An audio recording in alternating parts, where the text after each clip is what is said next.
Sesuai janji kita kemarin malam atau kemarin subuh, bahwa episode 3 sudah ada temanya, yaitu kita bahas tentang bagaimana cara mengatur keuangan anak kos dan anak rumahan di bulan Ramadan. Bulan Ramadan ya. Kembali lagi di Ngasur 2.0 season episode 3. Pam pam param pam pam pam pam pam pam pam. Oke teman-teman, langsung saja Win. Apa tuh? Kamu kan tadi naik kemarin kan kamu tanya aku ya. Kemarin kan kamu tanya aku tentang bagaimana sih cara mengatur keuangan khususnya. Apakah berbeda ya? Kalau dari segi pengeluaran sangat berbeda. Apa tuh? Sangat berbeda dari bulan Ramadan sama enggak. Nah, kalau di hari biasa, bulan biasa aku bisa belanja itu biasanya sekali Win. Sekali aku mengeluarkan 20.000 untuk beli lauk aja karena kan masak nasi di rumah. Nah, berbedanya sekarang aku harus memikirkan dua, yaitu menu sahur dan menu berbuka. Karena biasanya kan menu berbuka itu menu-menu takjil. Entah itu yang manis-manis atau biasanya gorengan. Sedangkan menu berpuasa biasanya aku mikirkan makan-makan yang lebih sehat, yang kurang berminyak gitu loh. Gitu. Seperti itu sih bedanya. Nah, jadi sangat berbeda untuk keuangannya. Maksudnya untuk derasnya arus keluarnya uang tuh sangat berbeda. Ya. Seperti itu. Bagaimana kalau sebagai anak rumahan kamu ini? Alhamdulillah selama ini aku juga nggak terlalu mikir tentang makan gitu man ya. Karena orang tua aku selalu ada untuk menyiapkan makanan-makanan itu, dan biasa kan dibuat dalam porsi yang banyak gitu. Iya. Otomatis biasanya kalau kita masak dengan jumlah yang besar pasti pengeluaran jauh lebih, uang yang dikeluarkan untuk membeli itu jauh lebih sedikit kan. Benar. Daripada kita beli sedikit-sedikit. Itu palingan memang harus kuakui pengeluaran terbesar itu di buka puasa bareng-bareng teman-teman itu selama ini ya. Makanya pengeluarannya bukan untuk makan, tapi justru untuk makan yang begituan gitu.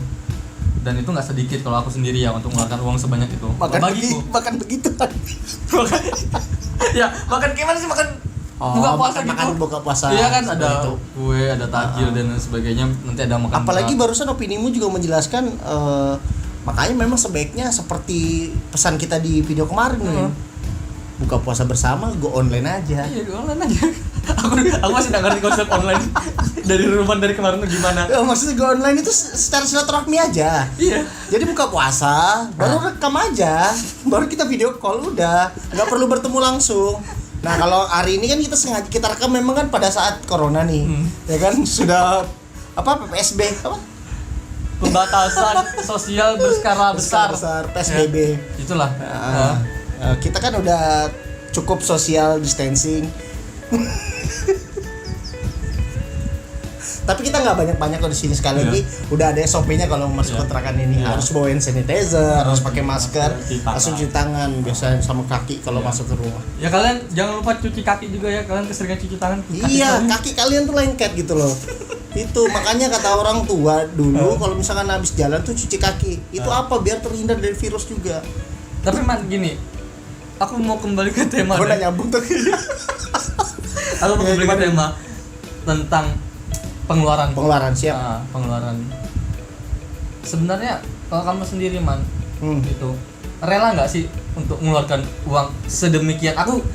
Teman-teman harus kita pahami bersama bahwasanya aku dan Ruman punya pengelolaan keuangan yang berbeda. Yang pertama man ya. Benar. Kedua, kita juga punya sumber uang yang berbeda. Benar. Otomatis itu akan mempengaruhi bagaimana cara kita menyesuaikan diri di lingkungan kita. Oke, benar. Ya kan? Apakah kita harus makan apa, tidak makan apa itu kan. Otomatis bagi Ruman sendiri di situasi seperti ini punya tantangan tersendiri enggak untuk mengatur keuangan? Apalagi di pandemi seperti ini ya. Aku benci tidak. Lagi-lagi harus dikaitkan, nggak bisa terhindarkan memang. Pasti akan ada kaitan dengan pandemi. Iya, karena di sisi lain kasihan gitu orang-orang yang di pinggir jalan. Ibu-ibu, bapak-bapak yang jualan di pinggir jalan. Karena apalagi di Samarinda nggak bakal ada namanya pasar Ramadan. Bener. Di Gor Segiri seperti biasa ya. Iya. Aku pasti datang kok, walaupun cuma seminggu tuh paling cuma 2-3 kali. Buat moto ya. Buat moto aja gitu, bukan untuk beli. Paling beli berapa sih? Iya. Ya kan? Apalagi sekarang sudah nggak ada gitu. Iya benar-benar. Aku justru mengajak teman-teman lebih baik beli ya di pinggir jalan itu atau bantu orang-orang sekitar kita aja, karena aku yakin di situasi seperti ini semua orang merasa sulit. Nah, tapi gini Win, beberapa kali aku ngelihat postingan itu banyak udah yang mulai ngebuat kue Ramadan kan untuk berbuka puasa itu secara online. Ya. Jadi mungkin pas Ramadan untuk orang-orang tua nih, yang benar-benar tua nih, itu sangat prihatin lah. Tapi untuk orang-orang tua yang masih bisa dikenalkan teknologi, itu cukup terbantu sih. Soalnya ada beberapa teman-teman rekan-rekan orang tua yang jual kue itu kan, dan memang ngeluh kesusahan, tapi sekali lagi solusinya dia harus belajar online. Iya, karena di sisi lain teman-temanku juga kalau aku lihat di Instagram mereka masing-masing, mereka mulai jualan tuh. Mereka mulai survive dengan cara seperti itu, dan gua anggap relevan di situasi seperti ini, dan memang seharusnya seperti itu. Oke, kembali lagi di pertanyaanmu tadi ya. Ya, apa yang menghambat? Kalau pertanyaannya menghambat, dari segi pengaturan keuangan sangat menghambat. Bukan sangat menghambat sih. Pertanyaan awalnya bahkan aku tangkap, bagaimana sih? Apakah kamu rela mengeluarkan uang sedemikian banyak untuk membuat kesenangan sesaat ya? Karena kan mengenyangkan tuh kesenangan sesaat. Nah, aku belajar dari 2 tahun terakhir ini Win, yaitu kurang bagus aku pemasukanku tuh, maksudnya malah banyak timpang gitu loh. Timpang di pengeluaran, pemasukan nggak seberapa sehingga tabungan tuh kurang. Nah, pelajaran dari situ mungkin tahun ini aku ambil hikmahnya, itu aku bagaimana cara mengelola. Lebih baik memang masak di rumah sih, seperti itu. Karena kan kalau di kontrakan sendiri itu lengkap sebenarnya, kayak kurang kulkas aja. Kalau kayak beras ada, untuk nanakan nasi ada, untuk kompor ada. Jadi kayaknya memang harus rajin masak sih, kayak gitu. Itu salah satu tipsku untuk mengatasi keuangan ini yang tahun ini pasti jauh lebih susah. Karena juga bahan-bahan pasti jauh lebih berdampak akibat pandemi ini. Naik dan benar sekali. Ya tapi sih mudahan justru di situasi ini kita semakin kuat gitu ya. Iya. Semakin kuat untuk membantu. Berbagi betul. Iya. Jadi teman-teman banyak yang berbagi juga ke aku kan, teman-temanku gitu.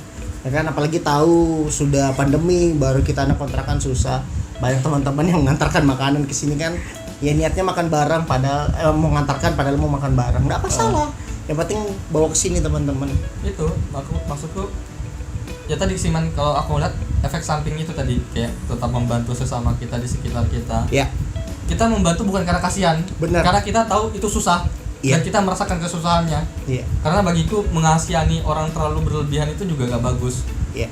Maka dari itu paling baik adalah kita merasakan hal yang sama. Ya. Dan ya sudah. Atau gini disederhanakan. Sebenarnya yang kita butuhkan adalah empati, bukan rasa kasihan. Iya, itu jauh lebih baik lah. Memanusiakan manusia tuh susah. Iya. Tapi kalau kita bisa lakukan tuh luar biasa banget tuh. Oke. Itu sih Man. Mungkin itu aja Win. Walaupun sebenarnya banyak yang lepas dari pembahasan, tapi kita yakin ini sangat bermanfaat buat teman-teman. Tapi itu salah besar kalau kalian cari manfaat pada video ini. Karena sekali lagi nyasur itu kami tekankan hanya untuk sebatas membagi opini kami. Oke. Jadi jangan pernah kalian menuntut kebermanfaatan dari video ini. Sekali lagi kita undur diri, sampai jumpa di video besok selanjutnya. Video selanjutnya di esok hari. Saya Muhammad Ruman, saya Aswin. Mohon undur diri. Salam keren, mawar merah. Peace.